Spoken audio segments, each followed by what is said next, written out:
Mesdemoiselles, Messieurs, nous nous trouvons pour débuter cette série de cours sur la morphologie dentaire évolutive et comparée. Et c'est là une très belle histoire, une très belle aventure de l'évolution et de la nature, que de voir comment de structures finalement identiques et primitives, utilisées pour capturer les aliments et les broyer, nous sommes arrivés à des dispositions extrêmement diverses, parfois extrêmement complexes, parfois extrêmement spectaculaires, tout ceci à partir du bricolage, donc de ces phénomènes de spéciation et d'évolution.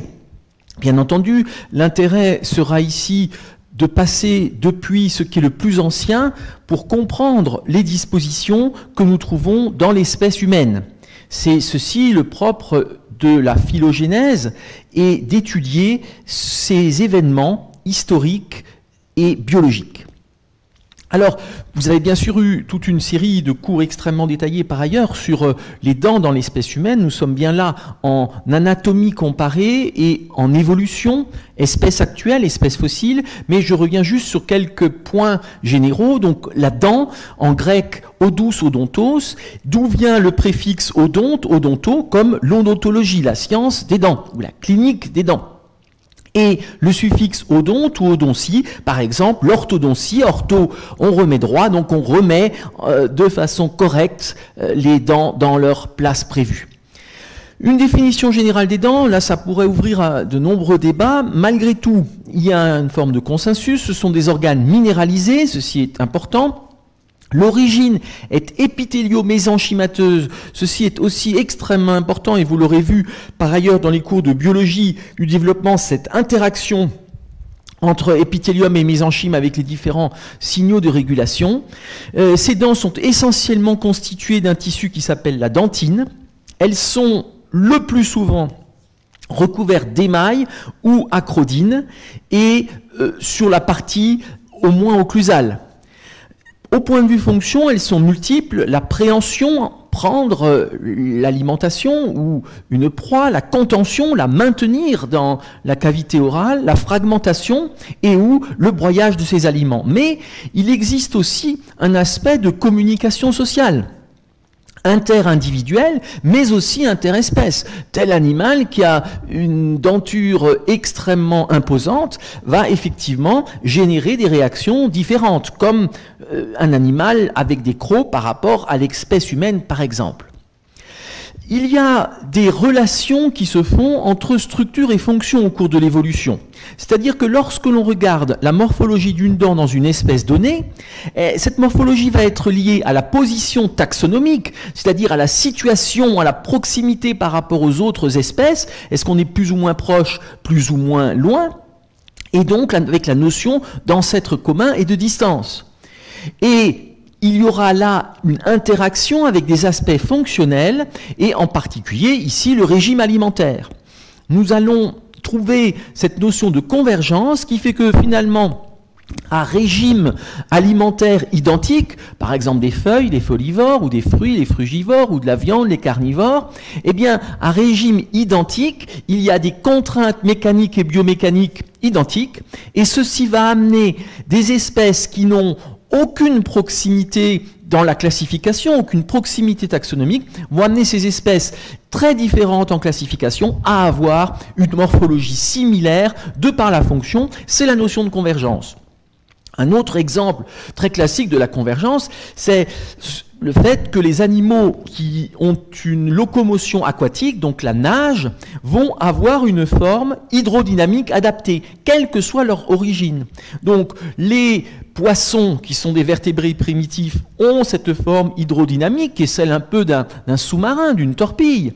Mais on va retrouver cette même forme par convergence chez des reptiles qui nagent, toute une série notamment de reptiles fossiles, et chez les mammifères, eh bien, ce sont les mammifères marins, par exemple les cétacés, comme le dauphin, et ce dauphin va avoir cette même forme hydrodynamique par convergence. Donc voilà cette notion de convergence qui est très importante en biologie du développement et en évolution. Quelles sont les approches complémentaires pour comprendre cette phylogénèse, cette évolution, et pour comparer ces différentes dispositions? Bien, premièrement, c'est l'anatomie comparée. L'anatomie comparée, c'est étudier l'anatomie des structures, ici des dents, dans des espèces différentes. Par exemple, on va prendre l'homme, un macaque, un chien, une vache. Ce sont là des espèces actuelles. Puis, deuxième approche, c'est la paléontologie. C'est une approche qui est plus récente, puisque les premiers fossiles identifiés comme tels ne remontent finalement qu'au début du 19e siècle, ou du moins ont été compris ou commencé à être étudiés à ce moment.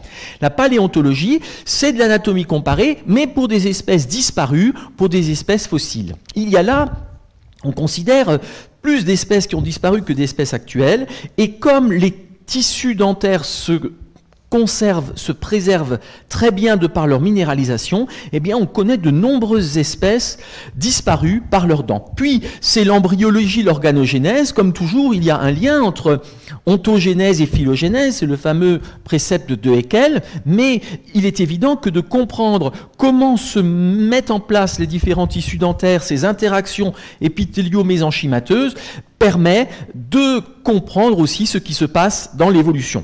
La régulation des différents gènes qui sont en jeu.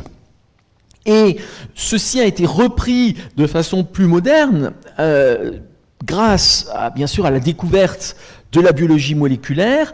C'est cette approche qu'on appelle la biologie du développement, et parfois évo-dévo, c'est-à-dire le lien entre l'évolution et le développement, qui intègre l'ensemble des éléments d'anatomie comparée, de paléontologie, embryologie, organogénèse. Et puis, il ne faut pas oublier ici la morphologie fonctionnelle, la biomécanique, puisque nous l'avons dit, la fonction va être importante dans la détermination de la forme d'une dent dans une espèce donnée, ou d'un type de dent.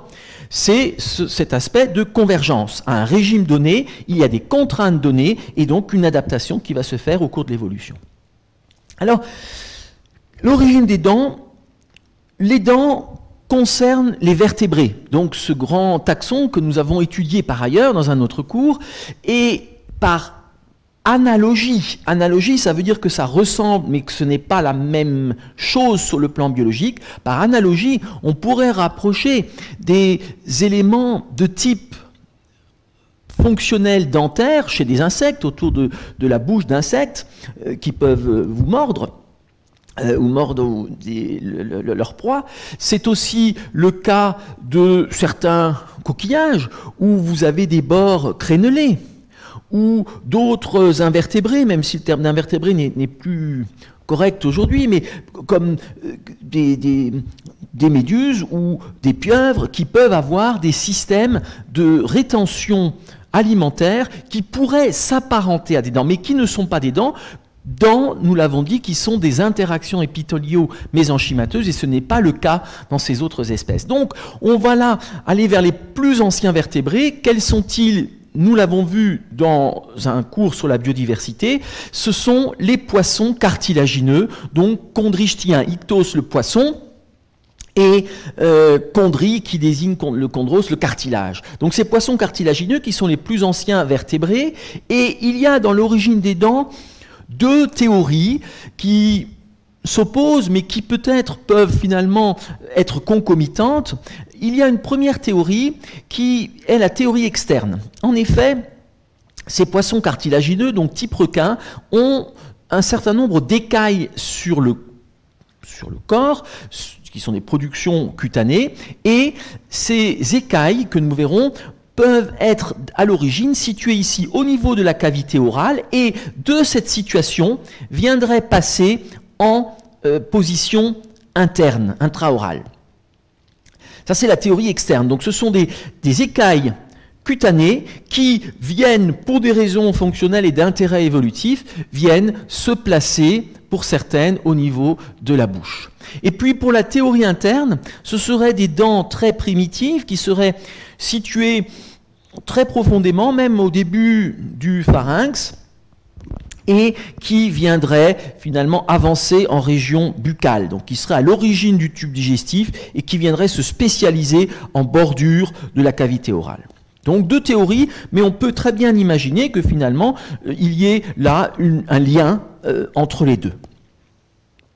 Là aussi, un rappel, l'embranchement des vertébrés, donc environ 50 000 espèces actuelles, ce qui est tout à fait infime par rapport à la biodiversité du vivant, puisqu'il y a plus d'1,850,000 espèces actuelles identifiées, et ces vertébrés, ce qui est très important à noter, c'est que c'est un taxon monophylétique. Il y a donc un seul ancêtre commun. Il se caractérise, comme leur nom l'indique, par une colonne vertébrale, des vertèbres, mais par d'autres éléments aussi. Et je vous rappelle qu'il y a donc 5 taxons principaux au sein des vertébrés avec un seul ancêtre commun, ce qui est bien sûr très intéressant d'un point de vue évolutif et donc avec un patrimoine génétique commun qui s'est ensuite diversifié par mutation accumulée. Donc les poissons, vous voyez, 25 000, à peu près la moitié des vertébrés, amphibiens, reptiles, oiseaux, mammifères. Lorsque nous regardons ces plus anciens vertébrés, ce sont les poissons, mais poisson est un terme populaire qui n'a pas de validité sur le plan évolutif dans la mesure où ces poissons correspondent à un taxon polyphylétique. Polyphylétique, ça veut dire que dans le groupe appelé poisson, il y a en fait plusieurs ancêtres, et donc ce n'est pas un groupe que l'on peut retenir comme valide sur le plan évolutif. Donc plusieurs origines, et donc il va falloir distinguer cela. Je vous rappelle aussi que nous avons vu ensuite dans l'évolution des vertébrés qu'à un moment donné, il y avait le passage terrestre, c'est l'origine des tétrapodes, la nageoire se transforme en membre et l'appareil branchial qui permettait l'oxygénation va donner place à des poumons, avec d'autres contraintes bien sûr qui vont se placés, et nous avons là ces tétrapodes qui correspondent aux amphibiens, reptiles, oiseaux et mammifères, et ce qui est très intéressant, c'est bien sûr qu'il y a un ancêtre commun pour tous les tétrapodes, et on est là environ à moins 380 millions d'années, c'est l'ère primaire. Et puis les mammifères, bien sûr, qui vont retenir encore plus notre attention, puisque nous sommes parmi les mammifères, dans l'ordre des primates. Ces mammifères vont correspondre à 4500 espèces, donc ici c'est effectivement une erreur, 4500 espèces, donc 4500 espèces actuelles, et c'est une origine qui se fait d'un groupe de reptiles qu'on appelle les reptiles mammaliens, vers moins 220 millions d'années, et les vrais mammifères, c'est l'ère secondaire, 100 millions d'années. La partie que nous allons voir dans ce cours, dans ce premier cours de la série, ce sont des aspects de terminologie et de concepts généraux concernant cette morphologie dentaire évolutive et comparée. Alors nous verrons un certain nombre de points, le nombre de dents, la morphologie dentaire élémentaire, le mode d'attache dentaire, la composition de la denture, le mode d'occlusion, nombre de remplacements dentaires, mode de remplacement dentaire et mode de croissance des dents. Tout d'abord, le nombre de dents. Ce sont là des notions qui sont toutes très simples, mais qui correspondent à des définitions précises et avec des termes qui sont souvent d'origine grecque et donc qu'il convient de bien comprendre en connaissant leur étymologie. Nombre de dents. Le nombre de dents correspondant à la denture, c'est le nombre total au cours de la vie ou le nombre de dents chez l'adulte. Ceci dépend des taxons et des groupes. Donc suivant les cas, on utilise la denture adulte ou parfois c'est la denture au total, le nombre total de dents au cours de la vie. Il y a 3 types principaux suivant le nombre de dents, la polyodontie, l'oligodontie et l'anodontie que nous allons voir. Tout d'abord, la polyodontie. En grec, polus, polis, le U grec qui donne le Y chez nous, grec polus, ça veut dire nombreux, poly. Il n'y a pas de limite officielle, mais classiquement, on considère qu'il y a une polyodontie quand il y a plus de 76 dents au cours de la vie. C'est un état primitif, nous le reverrons. Là, ce sont des termes, nous reverrons taxon par taxon. Et cela peut aller à plusieurs centaines et même dépasser 1000 chez certains poissons. Parmi les taxons et espèces polyodontes, ce sont essentiellement les poissons et les reptiles.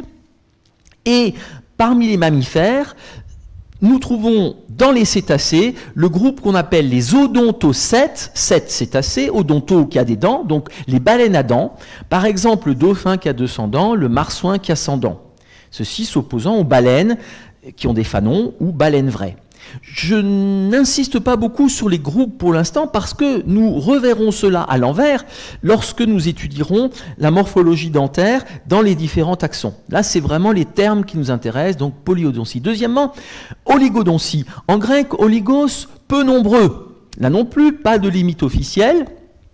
Mais a priori, il y a un consensus pour dire que c'est moins de 76 dents au cours de la vie. C'est là un état dérivé. L'état primitif, je vous l'ai dit, c'est la polyodontie. Et dans ces taxons et espèces oligodontes, que nous reprendrons, comme je vous l'ai dit, dans des cours spécifiques par la suite, certains reptiles, comme les serpents venimeux, et c'est la majorité des mammifères. Le plus souvent, il y a un nombre de dents constant et fixé pour une même espèce, ce qui n'est pas le cas dans la polyodontie, vous pouvez en avoir 200 ou 240, alors que là, le plus souvent, un nombre constant. Et la disposition mammalienne primitive est ou serait de 4 x 11, soit 44 dents. Pourquoi 4 ? Parce qu'il y a 4 cadrans, il y a des arcades supérieures, inférieures, et donc les hémiarcades, et cette disposition à 44 dents est quelque chose qui est relativement admis, mais soumis aussi à des discussions. Et puis enfin, polyodontie, oligodontie, anodontie. En grec, c'est le A privatif, donc sans ou pas, ça veut dire qu'il n'y a pas de dents. Parmi les taxons et espèces anodontes, certains poissons, les sturgeons adultes, l'hippocampe, parmi les amphibiens, l'ensemble des groupes des anoures, crapauds, nous reverrons cela également par la suite. Chez les reptiles, les tortues, ce qu'on appelle les chéloniens, qui ont un bec corné chez la plupart. Et puis, chez les oiseaux également, une anodontie, et avec un bec corné également. Mais bien entendu, les ancêtres avaient des dents, et c'est ce que l'on trouve chez les espèces fossiles, c'est-à-dire qu'il y a eu à un moment donné cette disparition dentaire, et nous y reviendrons en étudiant les dents des différents taxons. Pour les mammifères, il y a quelques taxons et espèces anodontes. D'une part, dans l'ordre des monotrèmes chez l'adulte, il n'y a que 2 genres chez les monotrèmes, c'est l'ornithorynque et l'échidné.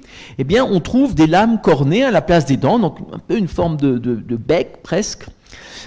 Chez certains xénartres, ces xénartres, c'est un ordre qu'on appelait autrefois les édentés, fourmiliers, pangolins, un certain nombre sont anodontes. Et puis, pour les cétacés, il y a ce qu'on appelle les mysticètes, qui sont les baleines vraies et qui ont des fanons au lieu de dents.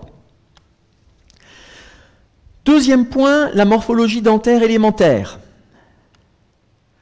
Il y a 2 types principaux. Premièrement, ce qu'on appelle la dent aplodonte, c'est-à-dire c'est l'état d'aplodontie, qui correspond à une dent unicuspidée, comme nous allons le voir. Et puis deuxièmement, la dent plexodonte, c'est la plexodontie avec une dent multicuspidée. Tout d'abord, la dent aplodonte, c'est l'aplodontie. En grec, aplous veut dire simple. C'est la dent la plus simple et on peut considérer que c'est la dent la plus primitive, nous y reviendrons par la suite. Dent simple, appelée aussi dent à tubercule unique ou dent unicuspidée. Cette dent ne présente qu'une seule pointe qu'on appelle cuspide. Et en latin, cuspis, cuspidis, c'est la pointe. Cette dent aplodonte ou ces dents aplodontes ont une forme cylindro-conique avec une cuspide d'aspect variable. Voici un exemple de dent aplodonte de forme cylindro-conique, ici en vue latérale et ici en coupe transversale. Donc vous voyez qu'il y a au centre effectivement une cavité et les tissus, nous n'insisterons pas pour l'instant, nous en reparlerons éventuellement.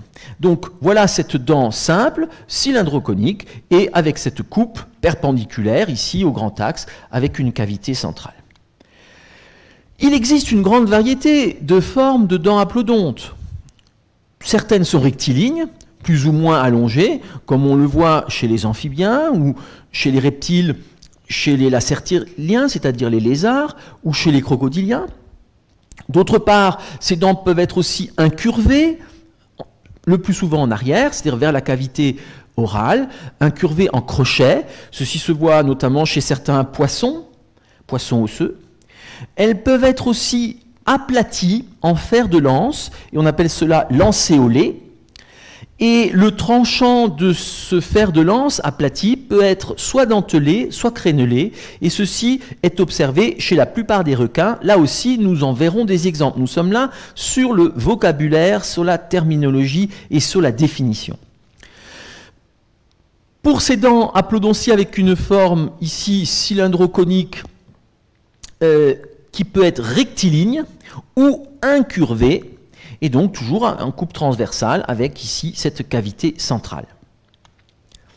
Une forme lancéolée, c'est donc une forme de pointe de flèche ou de lance. Nous voyons ici cette forme un peu triangulaire, et à la coupe, c'est un aspect aplati, ce qui distingue de la forme cylindro-conique. Et ceci est très caractéristique, notamment des requins.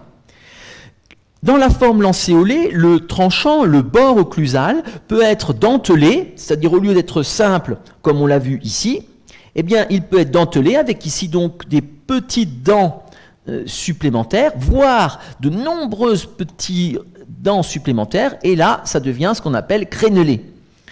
Et ceci va être le plus souvent caractéristique, bien sûr, d'une espèce donnée, ce qui va être très intéressant dans la classification et aussi en paléontologie. Il existe des particularités de l'aplodontie, c'est ce qu'on appelle, c'est-à-dire des dents simples, c'est ce qu'on appelle des dents canaliculées. Le suffixe qui est utilisé pour ces dents est glyphe. En greffe, glyphé, c'est la ciselure. Et on va trouver plusieurs types. Donc s'il n'y a pas de canal, c'est ce qu'on appellera une dent aglyphe. Donc A, glyphe, A privatif sans ciselure. Et puis on va trouver des dents qui peuvent avoir ici une gouttière, un sillon, et ceci correspondra principalement aux dents de type opistoglyphe. Et enfin, on a des dents qui ont un vrai canal, donc avec un orifice d'entrée et un orifice de sortie. Voilà ce canal, donc en plus de la cavité centrale, et c'est ce qu'on a. Ceci correspond principalement aux dents de type solénoglyphe. Nous allons trouver cela principalement chez des serpents venimeux, et ce canal permettra l'écoulement plus ou moins efficace du venin. Nous avons vu donc les dents simples, aplodonte, et maintenant la dent plexodonte, c'est-à-dire l'état de plexodontie. En grec, plektos veut dire tressé, entrelacé, tordu, d'où le terme de plexus en anatomie. Plexus brachial, plexus lombal, plexus sacral, c'est un endroit où les nerfs sont entrelacés. Donc là, nous allons avoir une structure qui sera plus complexe, et ceci va correspondre à ce qu'on appelle une dent composée ou dent à tubercules multiples ou dent multicuspidée. Nous pouvons soit trouver une cuspide principale flanquée de cuspides accessoires ou denticules, soit vraiment plusieurs cuspides qui ont la même taille. Il existe une infinité de morphologies, et il y a finalement presque autant de morphologies que de types de dents et que d'espèces. Et c'est là, encore une fois, tout l'intérêt de l'étude de cette morphologie dentaire, c'est-à-dire qu'à partir d'une seule dent, puisque chaque espèce a un type dentaire donné, eh bien à partir d'une seule dent, vous pouvez définir une espèce, et c'est bien pour cela qu'en paléontologie, avec une seule dent, eh bien soit c'est une espèce que l'on connaît déjà et on la rattache, soit c'est une morphologie qui ne correspond à aucune espèce connue par avant, et donc ceci amène à la définition d'une nouvelle espèce en paléontologie fossile, nouvelle espèce uniquement à partir d'une morphologie dentaire, mais on en comprend ici le support biologique. Ça surprend parfois les gens de se dire mais on n'a qu'une seule dent et on dit que c'est une espèce. Oui, on peut le faire dans la mesure où il y a cette forme de règle que finalement pour des dents plexodontes, pas pour des dents simples. Pour les dents simples, elles se ressemblent toutes. Mais pour les dents plexodontes, il y a là une spécificité. Et ceci va caractériser les mammifères, environ 4500 espèces actuelles, dont l'espèce humaine. Et bien entendu, c'est là quelque chose d'extrêmement intéressant, puisque là aussi, si vous trouvez une dent plexodonte, d'un point de vue paléontologique, fossile, eh bien vous pouvez définir qu'il s'agit bien d'une dent de mammifère. il existe certaines dents chez les mammifères qui sont simples, comme à l'avant les incisives ou les canines. Ce seront là principalement les molaires qui sont plexodontes, comme nous le reverrons. Voilà des exemples de dents plexodontes, vous voyez, avec cet aspect multicuspidé, ici 3, ici 6, et des tailles, des morphologies variables, on l'a dit, spécifiques. Nous reviendrons sur ces descriptions avec les différents taxons. Troisième point, les modes d'attache dentaire, c'est-à-dire l'ancrage de la dent. Bien sûr, la dent ne flotte pas, et elle doit être rattachée au support corporel.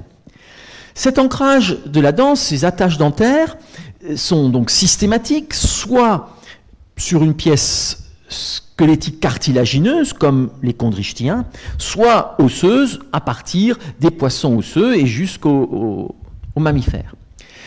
Cet ancrage se fait donc par la base, sachant que l'autre extrémité apex, qui correspond à la face occlusale, au cuspide, elle est libre.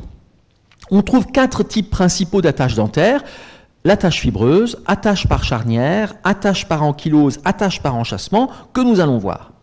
Tout d'abord, premièrement, l'attache fibreuse. Ceci correspond à une fixation par du tissu dermique fibreux. Du coup, ce n'est pas très solide et il va y avoir fréquemment des pertes de dents. Par exemple, si vous avez un animal qui a une attache fibreuse, par exemple un certain nombre des requins, qui mord sur une poutre en bois, eh bien il peut y laisser des dents.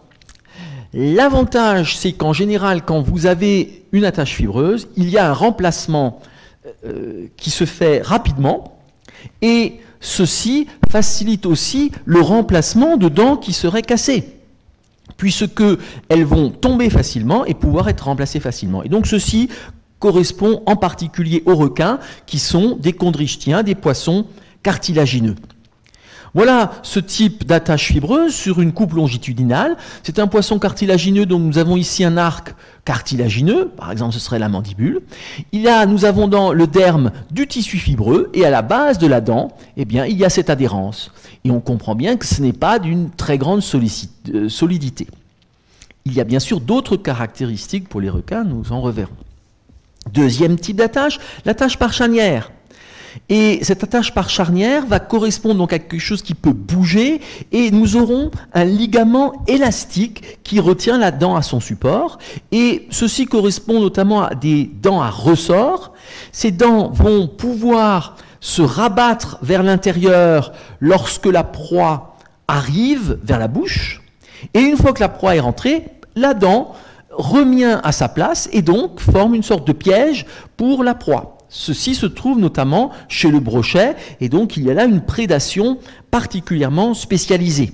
Et c'est redoutable, hein. Une fois que ça a été mordu, effectivement, vous êtes prisonnier. Une morsure de brochet, c'est pas rien. Voilà cette attache par charnière. Donc nous sommes là du côté de la cavité orale, là vers l'extérieur. Il y a là ce ligament élastique. La proie rentre, donc comme c'est élastique, la dent peut se rabattre. Et une fois que la proie ou l'aliment est à l'intérieur, la partie élastique retend la dent qui se redresse et se remet en place. Donc par exemple le brochet, ce sont des poissons qui ont ce type de dent. Attache par ankylose. L'attache par ankylose, c'est une soudure directe à l'os, on pourrait presque dire une synostose, mais la dent n'est pas de l'os, mais une soudure directe à l'os par du tissu minéralisé, et ceci caractérise la plupart des poissons osseux, ostéichtiens, également les amphibiens et les reptiles, c'est-à-dire une grande part des tétrapodes, sachant que les oiseaux n'ont pas de dents. On trouve 2 types principaux d'attache par ankylose, premièrement l'acrodontie, deuxièmement la pleurodontie, que nous allons voir. Acrodontie tout d'abord. En grec, akros à l'extrémité. L'acropole, c'est ce qui est à l'extrémité de la ville. Polis, la ville. Dans ce type d'attache, nous avons une soudure par la base de la dent. C'est le mode d'ankylose le plus répandu. Voilà l'exemple, eh bien la dent est soudée, il y a une continuité, on va dire, minérale. Donc c'est là quelque chose qui est rigide également. Et voici ce que cela donne sur une coupe longitudinale avec une cavité toujours dans la dent, et ici cette soudure par la base. Acrodontie, donc à l'extrémité qui est la base de la dent. La pleurodontie, en grec pleuron c'est le côté, cela donne notamment la plèvre. La plèvre c'est la membrane qui est sur le côté de la cavité thoracique autour des poumons. C'est aussi un champignon qu'on appelle la pleurote qui pousse par un pied qui est sur le côté, non pas verticalement. Dans ce cas, la soudure de la dent se fait par la face vestibulaire et ceci se trouve notamment chez certains lézards. Voilà ici l'acrodontie, donc qui se fait par la base. La pleurodontie, eh bien, nous avons ici une soudure, une ankylose qui se fait sur le côté et non pas directement verticalement ou à la base. Troisième type, l'attache par enchâssement qu'on appelle aussi la tékodontie. En grec, téké, c'est l'endroit où l'on dépose une caisse, puis ça a donné loge, réceptacle, armoire, coffre. D'où une bibliothèque où on range des livres, ou bien une discothèque où on range des disques, même si ça a aussi maintenant un autre sens. Et cet endroit, cette loge, ce réceptacle, téké, est appelé alvéole. Alvéole, je rappelle, est un terme masculin. Et c'est souvent employé au féminin de manière erronée. Donc c'est bien un alvéole dentaire, un alvéole pulmonaire, alors qu'on entend souvent dire une alvéole. Donc un alvéole, si on a fait du latin, c'est facile, puisque alvéolus est bien du masculin. Alvéolus, qui veut dire petite cavité, et qui est le diminutif de alvéus, cavité. Alvéolus, diminutif. Parmi les exemples de taxons et espèces tékodontes, il y a certains reptiles, et en particulier des crocodiliens, ce qui est assez intéressant parce que les reptiles, c'est un groupe d'origine multiple, c'est-à-dire polyphylétique, et donc ces crocodiliens sont très à part. Et on le retrouve aussi chez les dinosaures, qui sont donc un taxon fossile. Mais surtout, c'est la caractéristique des mammifères. Donc les mammifères ont cette tékodontie avec des alvéoles dentaires. Voilà comment cela se présente. Eh bien, nous avons dans l'os de la mandibule ou du maxillaire, nous avons une cavité. Cette cavité, c'est l'alvéole, un alvéole dentaire. Donc, il y a autant d'alvéoles que de dents. Et la dent vient se placer dans cette cavité. Bien entendu, elle va devoir être maintenue. Dans cette tékodontie, le maintien va se faire par ce qu'on appelle la syndesmose dento-alvéolaire, c'est le terme anatomique international, syndesmosis dento-alvéolaris, et donc cette syndesmose dento-alvéolaire est aussi appelée, c'est un synonyme, gonphose, gomphosis en latin. C'est vrai que le terme de gonphose est sans doute moins employés, mais les deux sont tout à fait officiels et équivalents. Et en grec, gonphos, ça veut dire une cheville de fer, par exemple des chevilles qu'on met pour maintenir des éléments d'un meuble ou d'une charpente. Et cette syndesmose dento-alvéolaire va correspondre au ligament dento-alvéolaire qui relie la dent à l'os. Vous pourrez trouver parfois l'également alvéolo-dentaire. C'est la même chose, dento-alvéolaire ou alvéolo-dentaire, mais le terme officiel, international, est bien dento-alvéolaire. Et ceci est donc caractéristique des mammifères. Voilà donc la dent dans son alvéole, avec cette syndesmose alvéolo-dentaire ou gonphose, et ici donc notamment du tissu fibreux, la cavité dentaire et pulpaire, et il y a là une organisation du tissu conjonctif extrêmement précise et extrêmement bien organisée que vous avez vu, vous verrez, dans les cours spécialisés, notamment d'histologie dentaire. Voilà donc cette évolution des modes d'attache des dents, qui est là aussi en soi extrêmement intéressante, où l'on part de quelque chose qui était finalement peu solide et qui permet un renouvellement rapide, qui est cette attache ici de type fibreuse.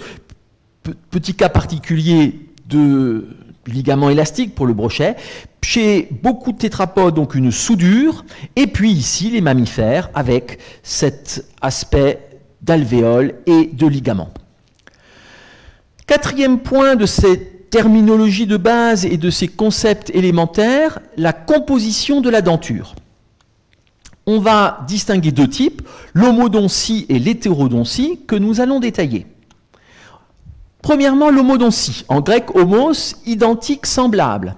C'est-à-dire que nous allons trouver une denture qui est composée de dents identiques qui forment des séries régulières. En général, nous voyons là les points en définition isolée, mais en général, ceci est lié à une haplodontie, c'est-à-dire que nous avons des dents toutes identiques qui sont en plus des dents simples.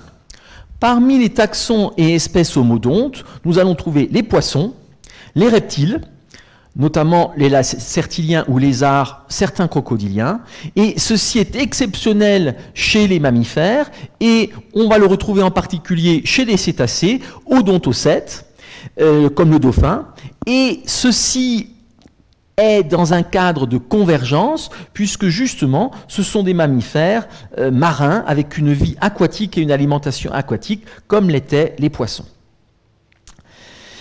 Donc les ancêtres des dauphins ont des dents de type varié, mais c'est une convergence qui fait que les cétacés, les odontocètes, ont une homodontie. Voilà une homodontie.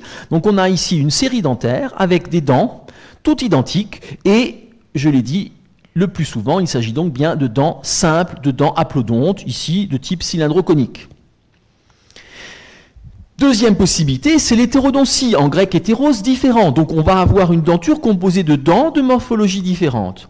Cette différence de morphologie peut se faire par deux facteurs qui sont soit isolés, soit couplés.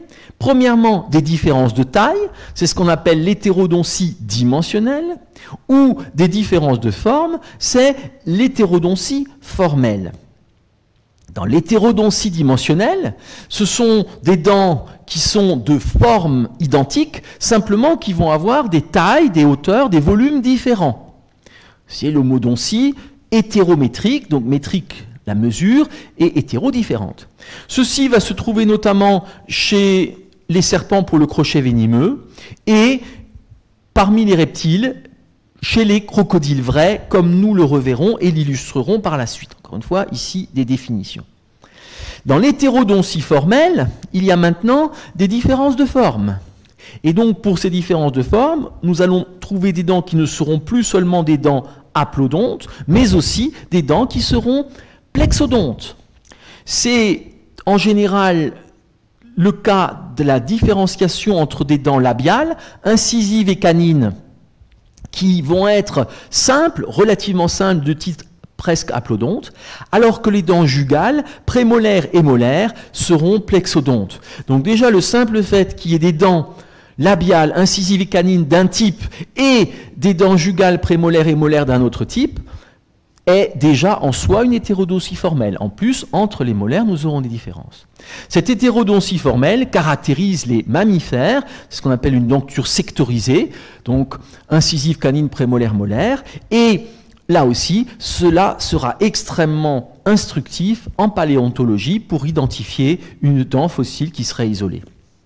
Nous avons là, puisqu'il y a des dents de types différents, nous avons là la notion de formule dentaire et plus simplement le nombre de dents. La formule dentaire primitive est considérée comme étant I3C1P4M3, c'est-à-dire 3 incisives, une canine, il y a toujours une seule canine au cours de l'évolution, voire 0, 4 prémolaires et 3 molaires. Et nous sommes bien là à 3 plus 1, 4 plus 4, 8 plus 3, 11, et nous l'avons dit, 11 fois 4 égale 44, ce qui est considéré comme la formule primitive mammalienne, même si c'est un point qui peut être discuté. Voilà une hétérodontie formelle qui correspondrait donc à un mammifère, où l'on voit des types différents de dents, donc des formes différentes. Bon, ici, ce serait incisive, une canine, prémolaire, molaire. Cinquième point, les modes d'occlusion. Il y a effectivement des dents au niveau maxillaire, des dents au niveau mandibulaire, en tout cas à la base, et ces dents viennent s'opposer, et il y aura là la notion d'occlusion, où la bouche se ferme et les dents sont en contact. Il va y avoir différents modes. Ces modes d'occlusion sont aussi appelés les modes de rencontre, et il y a 3 types principaux. L'occlusion par opposition, qu'on appelle aussi opposition directe, l'occlusion cunéiforme ou juxtaposante, l'occlusion encastrante ou engrenante. Nous allons voir ces 3 types. Tout d'abord, l'occlusion par opposition. C'est aussi ce qu'on appelle l'opposition directe. C'est le mode le plus simple. C'est quelque chose qui se fait bout à bout par une surface plane. Il y a une variété, c'est une surface qui n'est pas plane, mais elle est plane, mais elle est en biseau, elle n'est pas perpendiculaire au grand axe de la dent. Et cette variété en biseau caractérise notamment l'incisive des rongeurs, comme nous le reverrons. Voilà ici le mode d'occlusion par opposition ou opposition directe. Vous voyez que chaque dent se fait face, opposition directe, par une surface plane ici. C'est donc le mode vraiment le plus simple. Et il y a cette variété en biseau, comme vous voyez ici, ce n'est pas perpendiculaire au grand axe, c'est en biseau, et ce mode en biseau caractérise les incisives des rongeurs. Ensuite, l'occlusion cunéiforme, deuxième type. Les dents se succèdent comme deux séries de coins, en latin cuneus coin, d'où cunéiforme. Et il y a donc là, à présent, comme ce sont des coins qui se placent les uns à la suite des autres, il y a une alternance de dents, de relief, et d'espace sans dents pour que la dent du côté opposé puisse venir s'encastrer, et l'espace sans dents est appelé diastème. Ceci caractérise de nombreux vertébrés, aplodontes et homodontes.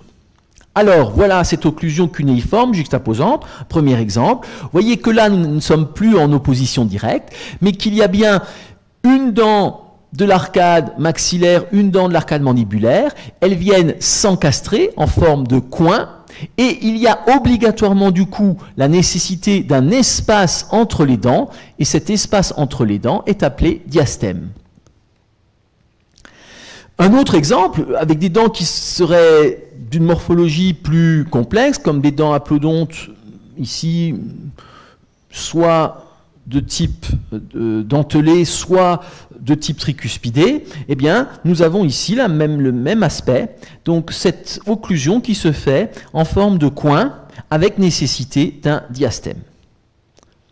Lorsqu'on regarde cette occlusion cunéiforme en vue axiale ou vue occlusale, si on a une seule cuspide, en blanc nous avons par exemple ce qui est maxillaire, en vert ce qui est mandibulaire, eh bien on a l'alternance des cuspides maxillaires et mandibulaires qui viennent chacune en forme de coin s'encastrer entre les dents de l'arcade opposée, et donc la nécessité du diastème. Ici c'est la même chose, simplement nous trouvons des aspects avec des dents qui sont éventuellement multicuspidés ou qui sont décalés. Voilà ces exemples, donc ici avec des dents tricuspidées, et d'occlusion, donc cunéiforme, avec la nécessité de diastème. Troisième type, c'est l'occlusion encastrante, qu'on appelle aussi engrenante, et nous trouvons là des surfaces occlusales qui sont de morphologie tridimensionnelle complexe, et ceci va amener non plus simplement quelque chose qui coupe ou qui coince ou qui déchire, mais une efficacité en broyage. C'est un type meule, donc comme la meule d'un moulin, en latin mola, et d'où le nom de molaire. Les molaires sont des dents qui sont spécialisées justement dans le broyage, et ceci est caractéristique des mammifères avec des dents qui seront de type plexodonte. Voilà cet exemple. Alors c'est un petit peu difficile à représenter sur un schéma, mais sur un schéma bidimensionnel.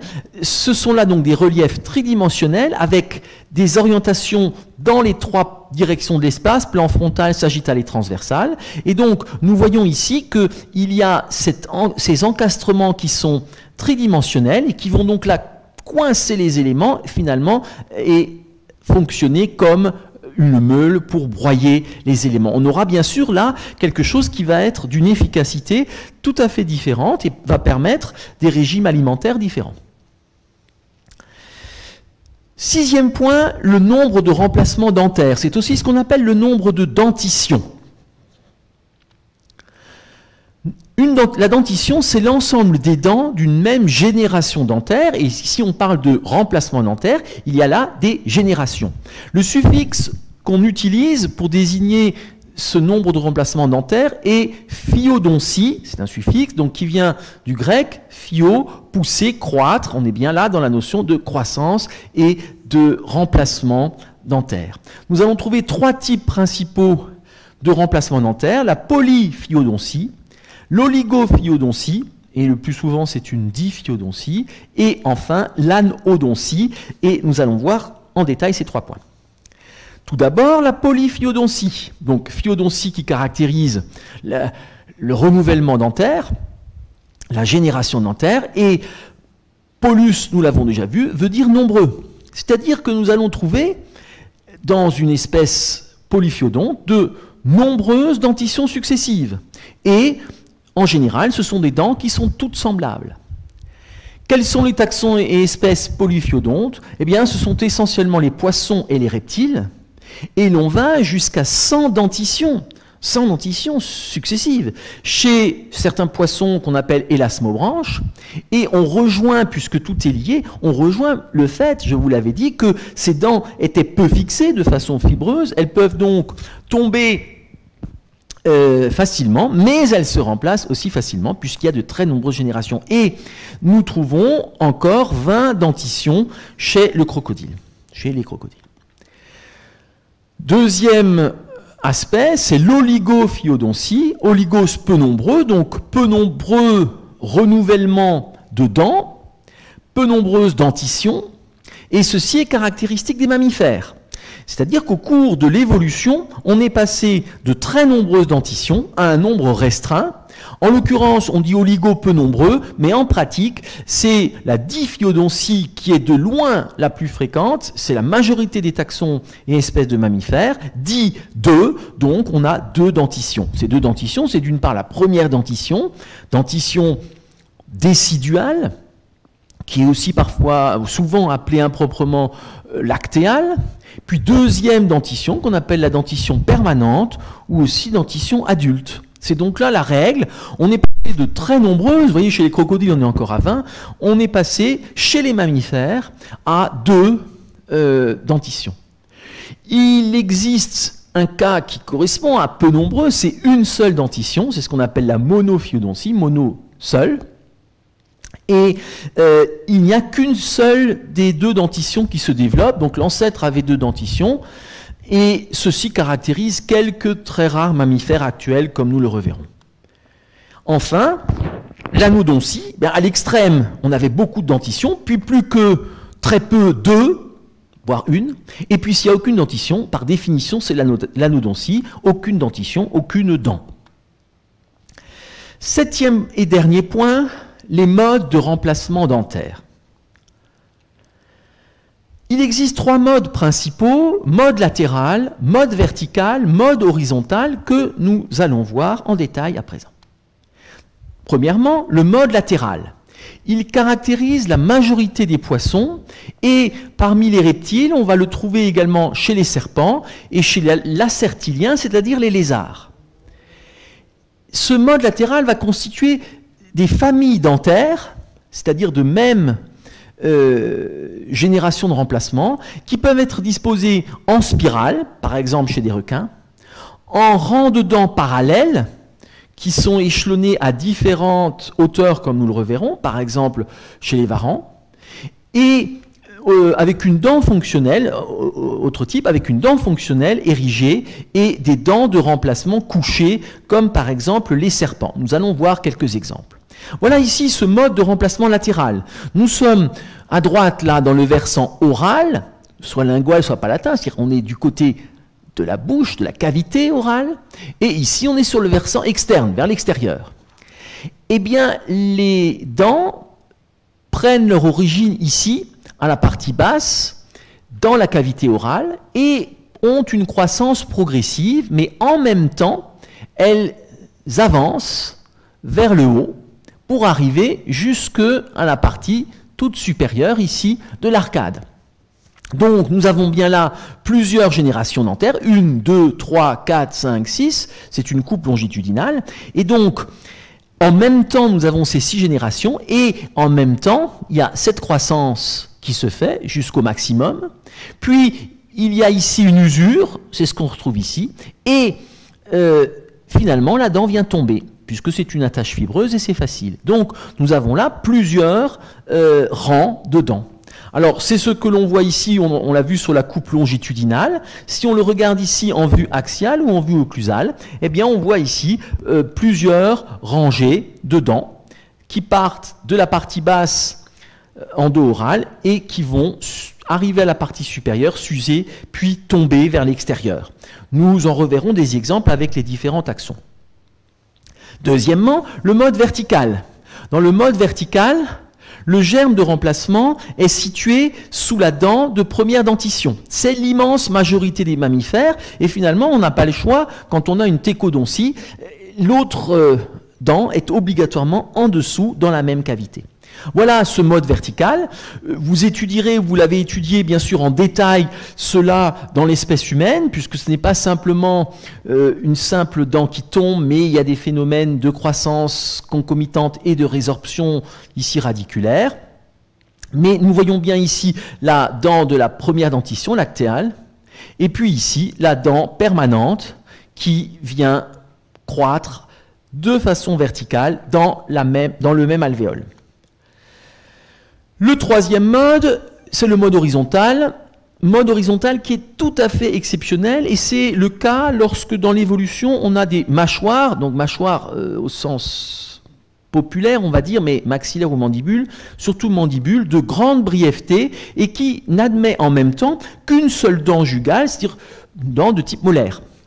Ce remplacement va être donc horizontal, orienté de l'arrière vers l'avant, souvent aussi obliquement vers le bas et l'avant, au maxillaire.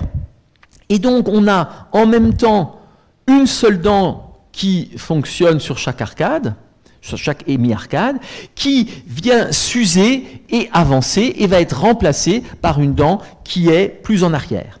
Et lorsque la dernière dent arrive en remplacement de mode horizontal, elle-même s'use, et à ce moment-là, une fois qu'elle est usée, l'animal ne peut plus avoir une alimentation efficace et ceci va conduire à la mort de l'animal.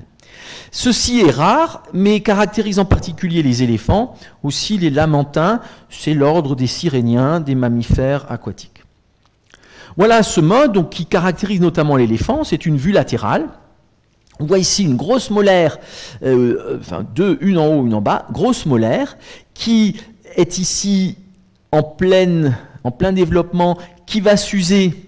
En même temps, on a ce mouvement vers l'avant et le remplacement se fait par la molaire qui est en arrière. Donc elle-même va ensuite arriver et être en fonction, s'user, tomber et ce sera la fin de l'animal.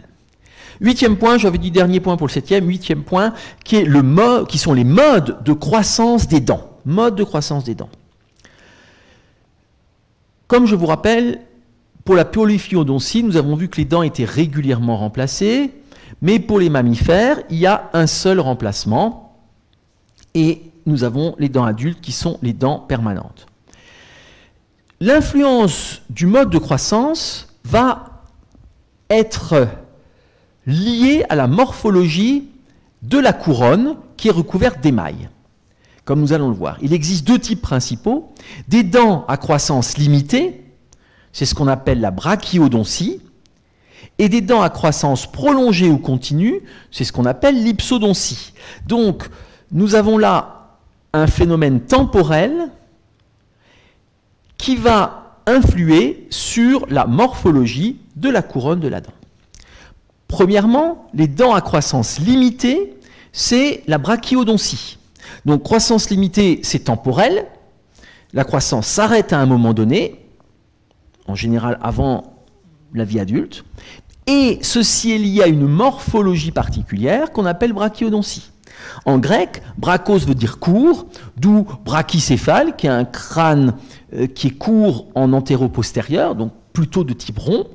La brachydactylie, vous avez un doigt qui est trop court. Attention, ne pas confondre ce terme de brachy avec un Y qui vient de brachos, avec brachy qui vient de brachium, le bras, brachial. Donc, dans cette brachiodontie qui caractérise les dents à croissance limitée, nous allons trouver une couronne qui est basse et une racine qui est longue et qui se ferme tôt. Ceci est la disposition primitive et de loin la plus fréquente. Parmi les espèces et taxons brachyodontes, on trouve les carnivores, certains rongeurs, marmottes, écureuils, les insectivores et les primates dont nous sommes. Donc nous avons effectivement, comme vous le savez, des dents à croissance limitée. Elles ne grandissent pas ou elles ne croissent pas durant toute notre vie. La croissance s'arrête donc très tôt. Et la morphologie sera une couronne courte. Voilà ici une dent à croissance limitée qui présente donc d'un point de vue, ou qui est liée d'un point de vue morphologique à une brachiodontie. Brachiodontie, couronne qui est peu élevée, donc recouverte d'émail. En revanche, une racine qui est longue et qui vient se fermer tôt. Donc ici, on n'a plus qu'un petit orifice radiculaire. Les dents à croissance prolongée ou continue vont être liées à une morphologie spécifique qu'on appelle hypsodontie. Du grec hypsos qui veut dire hauteur, ce qui est haut, élevé. D'où les termes hypsométrie. L'hypsométrie, c'est un synonyme de altimétrie, c'est la détermination de l'altitude d'un lieu ou d'un avion. L'hypsométrie, c'est aussi la représentation des altitudes et du relief sur une carte géographique. C'est ce qu'on appelle les courbes hypsométriques. Les courbes hypsométriques, c'est les courbes qui ont de même hauteur, de même altitude. Dans ces dents qui ont une croissance prolongée ou continue, nous allons trouver une morphologie spécifique qui sera une couronne qui est très haute et une racine courte, voire inexistante, et restant longtemps ouverte, c'est-à-dire tout l'inverse d'une brachiodontie et d'une croissance limitée. En pratique, la hauteur normale, puisque ici on a dit une couronne très haute, la hauteur finalement normale en pratique correspond à une abrasion continue qui compense exactement la croissance. Et ceci est important, sinon à un moment donné, si ça croissait plus vite que l'usure, eh bien sûr, on ne pourrait plus fermer la bouche. Et ceci correspond en général à des mouvements horizontaux très importants, et cette croissance prolongée ou continue est destinée à compenser l'usure, et donc va caractériser certains modes alimentaires particuliers, certains régimes alimentaires particuliers, certains comportements particuliers. Et nous allons trouver au niveau de cette usure ce qu'on appelle une table d'usure où il n'y a plus d'émail et où on trouve directement visible la dentine. Dans ces dents à croissance prolongée et continue, donc caractérisées par l'hypsodontie, nous trouvons deux types. Des dents à croissance prolongée, c'est-à-dire qu'elle est prolongée, elle dure longtemps, mais elle s'arrête. Et nous trouvons également des dents à croissance continue, c'est-à-dire une croissance illimitée tout au long de la vie. Dents à croissance prolongée, donc parmi les exemples, nous en reparlerons dans les détails, les ruminants, les équidés, cheval, molaires des éléphants et certains rongeurs. Dents à croissance continue, illimitée tout au long de la vie. Donc la couronne est très haute, la base est béante, il n'y a pas de racines. Et ceci va se trouver quand même de façon exceptionnelle, mais c'est extrêmement intéressant et spectaculaire d'un point de vue évolutif et adaptatif. Nous allons trouver essentiellement des incisives, les incisives des rongeurs. Alors, suivant le nombre d'incisives supérieures, nous le reverrons, c'est ce qu'on appelle les simplicidentés. Une, c'est les rongeurs vrais, ou les duplicidentés, deux, les lagomorphes, lièvres, lapins. Nous allons trouver l'incisive postérieure des éléphants, qui vient former la défense, enfin, il y en a à droite et à gauche, qui peut mesurer jusqu'à 3 mètres.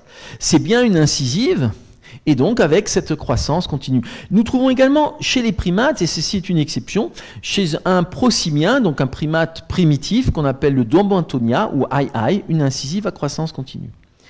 Ceci parce qu'il a un comportement de type rongeur, et donc les dents s'usent très vite. Et c'est compensé au point de vue évolutif. Nous trouvons également l'incisive supérieure gauche, puisque c'est qu'une des incisives du narval parmi les cétacés, qui peut aller jusqu'à 2 mètres. Donc, ce n'est que d'un côté, ce qui fait que ça donne l'impression que d'avoir qu'une seule partie extrêmement longue, et ceci a donné naissance au mythe de la licorne, comme nous le reverrons.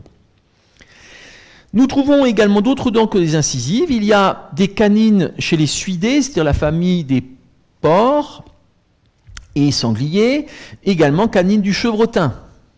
Nous trouvons les molaires de certains rongeurs, comme le castor, qui est bien sûr connu pour son comportement, notamment vis-à-vis du bois, le campagnol, et également des molaires de certains xénartres anciennement édentés, comme l'Oryctérope, le tatou ou des paresseux. Voilà une dent à croissance prolongée ou continue avec cette hypsodontie. Donc nous voyons ici une couronne extrêmement haute, une racine extrêmement courte et qui reste béante, avec bien sûr tous les intermédiaires possibles entre le type normal et ce type marqué. Et voici cette opposition entre donc une brachyodontie, où nous avons là une dent avec une racine très peu haute, une couronne très peu haute, et donc ce sont des dents à croissance limitée, et l'hypsodontie, où on a une disposition inverse, ici couronne très haute, racine qui est très ouverte.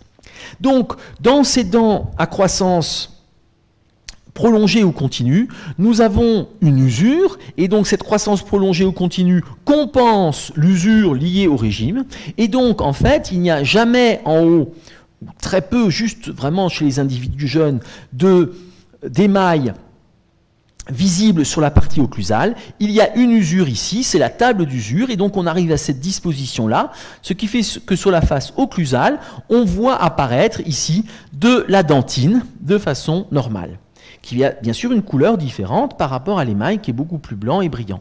Alors voici un exemple de vue occlusale de table d'usure pour un mouton, où nous avons donc la dentine qui apparaît sur une grande surface, et ceci vient dessiner des cuspides abrasés qui viennent former ici des formes de croissants de lune.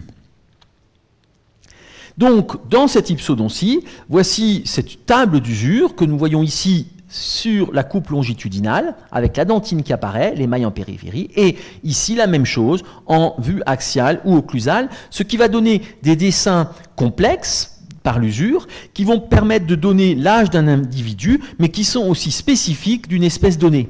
Donc l'identification est plus complexe, puisque, effectivement, suivant l'âge, nous allons avoir des morphologies différentes. Ceci est notamment bien connu des vétérinaires, par exemple pour les chevaux.